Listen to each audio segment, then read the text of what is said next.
Magandang araw sa inyong lahat mga kamatsas. Pasadahan po natin itong laro ng ating kababayang si International Master John Emmanuel Garcia. Siya po ay ang head coach ng Ateneo sa UAAP at ngayon ay nakikipagbakbakan sa Singapore Open Group A side at nakaharap niya dito ay si Super Grandmaster Pavel Eljanov.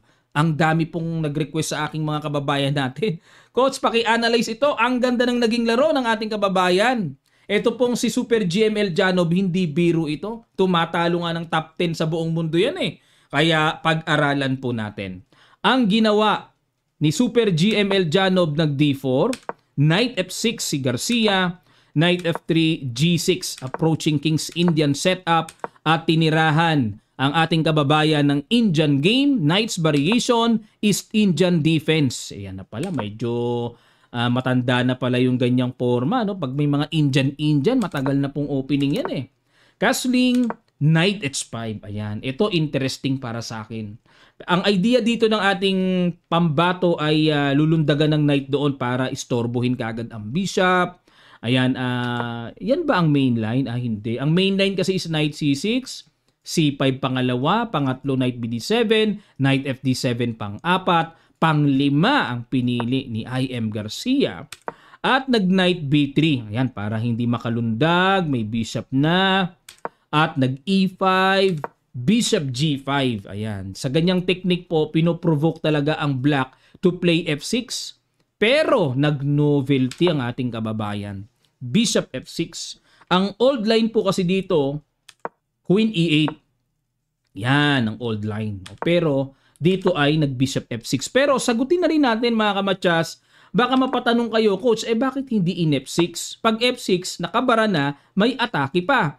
Ganyan po talaga ang gagawin yan. Talagang yan nga ang gusto eh. Tapos halimbawa, magbi-Bishop E3 lang, ang purpose ng puti, ma-develop yung Bishop pero naka-istorbo ng formation. Pag naka-F6 kasi, Bishop E3, tingnan nyo po, mas lalong magiging bad yung Bishop sa G7. Committed na yung pawn, nakabara, bara, o di ba? Dapat nga hangga't maaari mabuhay ang diagonal na yan eh. Kaya yun po ay positional technique. Pero dito, nag-Bishop F6, sinangga at napaisip siguro dito si Eljanov na pag kinapture yan, capture parang ang bilis-bilis lang at makukuha yung F4 square at equalize kagad. Kaya ginawa niya, pinireserve niya yung Bishop sa E3. Knight C6, ayun. At nag-C3, maintain lang ang D4 at nag-B6. B6, ano plano dito? Baka mag-Bishop B7 dito. At nag-H3, ayan, abang-abang lang, Bishop G7, Rook E1 develop, Bishop B7, Knight BD2 bumalik, Knight F6, A3, medyo makunat po yung kanilang labanan, no? Pakiramdaman. B4 at nag-Rook E8, nag-D5 na. Ayan, napilitan na dito si Eljanov na baka mamaya makakapture dyan ang Black at magkaroon pa ng problema siya sa E4 kaya sinarado na. Knight E7, nag-C4. Ayan, medyo ipit nga lang tayo sa space. Kaya kung mapapansin nyo po sa evaluation bar, pumapabor talaga sa puti. Nag-C6. Ayan, para kahit papaano naman, wag naman masyadong masuffocate. Kasi ito po yung paparating C5 O di ba? Kaya kahit papaano itong C6 ay makapaggupit-gupit sa makapal na control ng puti sa sentro at nag-Rook C1, Queen D7. Ayan, kumbaga timing lang ang pag-capture sa D5. Ngayon, kung ka-capture naman ng puti sa C6, walang problema. Mabubungi yung sentro ng puti. Nag-A4. O ayan, talagang medyo mainit din itong si Eljanov. Mukhang gusto yatang birahin ng A5 at inunahan na po ng ating kababayan. At dito nag-Rook B1. Kasi po mga kamatsas, kung ang gagawin dito is halimbawa mag B5, isi C5 yan. Saradong-sarado na. At ang play nito ay sa king side na. Yan ang delikado sa puti. Kasi babalik yung knight sa H5, pupwesto sa F4, tapos mamaya makaka F5, magbabalikan. Bubuhos ang puwersa ng black sa king side. Kaya hanggat maaari po, minimaintain ng puti na may tension, may pressure dito ang black sa queen side. At kumapture na sa B4, Rook takes B4 at nag-Knight C8. Tiis-tiis muna pero talagang pinasok dito ni Eljanov yung pagkalamang ng isang pawn, nag C5 tumempo muna, nag rook B5, capture. Ayan. So dito, kung mapapansin nyo po, yes, lamang nga ng isang pawn dito si Eljanov, pero wala na yung dark square bishop na pangtapat sa King's Indian bishop. Siguro na-realize dito ni Eljanov, okay, wala na yung dark square bishop ko, pero barado naman ang bishop mo eh. O, parang ganun eh, no? Pero medyo delikado pa rin sa puti ito. Nag-rook A6, okay, hamon. Queen B3, dinipensahan, takes, and nag-rook A8. Ayan, kanina po kasi hindi pwedeng sumabay ng capture doon ha, kasi may capture sa bishop B7, may tactic na ganun eh. At nag-rook B1, so tiniret ang bishop at umatras. Nag-bishop C2 para depensa lang. Rook A6, Queen B8. Ayan, okay. At nag-Queen D8 para yung knight ilalagay doon sa D7 at nag-Queen B3. Ayan, medyo sumama ang pakiramdam dito ni Eljanov. Medyo tamang duda na, nako, pag knight D7 yan at baka mamaya ma-rook B6 pa. Knight D7 pa rin, Queen C3, umilag na sa B-file at nag-Queen C7. Abang-abang lang muna si Garcia at nag-Bishop F6, Knight B1, ayun. Bakit kaya naging bad move yan? Umequalize po kagad sa evaluation bar. Dapat daw is Rook B2. Ayan, para ka slightly better. Pero grabe talaga, no? Lamang ng isang pawn pero hindi magamit eh. Mahirap pa rin. So Knight B1, King H7, okay, X po ang binigay. Dapat daw is Knight to B6. I-threat na yung pawn. Pag nag-A5, balik ulit Knight D7. Ayan, ang technique po na yon ay para mapakomit yung pawn sa A5 tapos bababaan ng bishop hanggang sa mabawi yung pawn sa A5. Yan na nga yung depekto ng wala ng dark square bishop dito ang puti. Pero may Knight B dito, Knight B3. Ano? Okay, pero equal lang. Balik tayo sa ginawang King H7, kaya po gumanyan siguro para ma-secure din yung H6 na baka mamaya tamaan pa ng mga tempo-tempo, mga ganon. At nag-Queen D3, Bishop D8, Knight C3, Knight F6. O yun, mukhang pupunta doon ulit. Rook B1, Knight H5 na nga, butas-butas. At nag-King H2, pasok Knight F4, Queen A3, Queen D7. Ayan, medyo pagka ganito po, no? May ulo, may buntot. Papunta doon sa H3. Kailangan maalarma na dito ang puti. Kasi isa sa mga yan, pwedeng sacrificean. At nag-Knight E2. Ayun, bad move ang binigay. Dapat daw po is Knight to B5. Pasok. Ayan, syempre iba pa rin yung ang Knight ay nakasugod, may threat kahit papaano, may pressure sa D6. Ayan, kasi dito inatras eh. Nag-Knight E2. Okay, may mga sacrifices na ba dyan? So, alanganin pa, no? Capture, King G1 lang eh. Alanganin pa. Okay, kinapture. Queen takes E2 at nag-Queen A7. Ayun. So, napansin dito ng ating pambato na parang wala naman siyang magagawa dyan. So, divert naman siya uli dito. Queen A7 para ipabagsakin or mabawi yung weak na A-pawn. At nag-Queen D1, talagang todo kapit na wag bumigayan. Bishop D7, Rook A1. Ayan. At nag-Bishop A5. Yun nga lang po ay pagkalakas-lakas ng dark square bishop dito ni Garcia. Nag-H4, King G7, H5. Pilit na humahanap ng butas si Eljanov kung papaano makakabutas.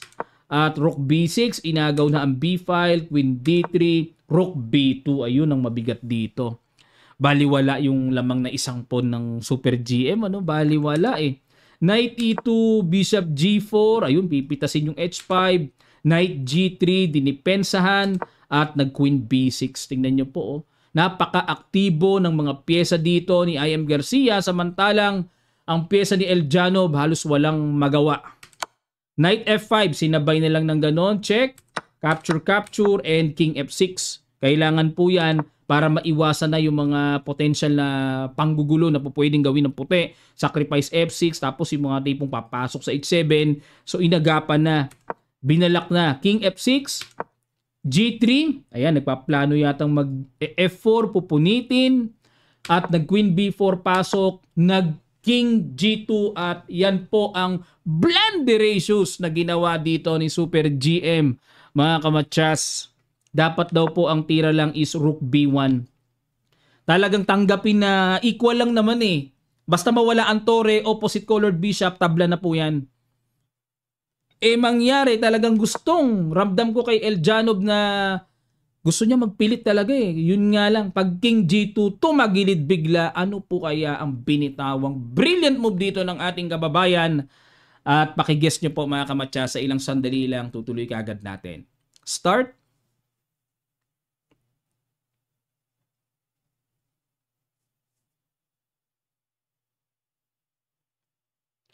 Maraming salamat po mga kamatsas. Binira ng E4. Iyan ang Gatma B. May ganyan na pala. Queen takes E4. Ano purpose ng sacrifice na yon? Para makapasok ang queen sa D2. Okay, nako. Threat yung Bishop. Pag umalis, tagus doon ang capture. At nako, baka mamatsas bigla. Nag-Queen E8 na lang dito. Pinakain na lang ang Bishop. Pero teka muna mga kamatsas, laruhin lang po natin. May nakikita rin ako dito na halimbawa kung ang gawin ay pagpalagay natin mag-Bishop D3. Talagang ipakain na lang talaga yung F2. Takes. King H3. Check. King G4. Yan, kasi parang may takas dyan eh, no? Ito po yung deadly dito. Mayroong Rook G2. Yan ang deadly.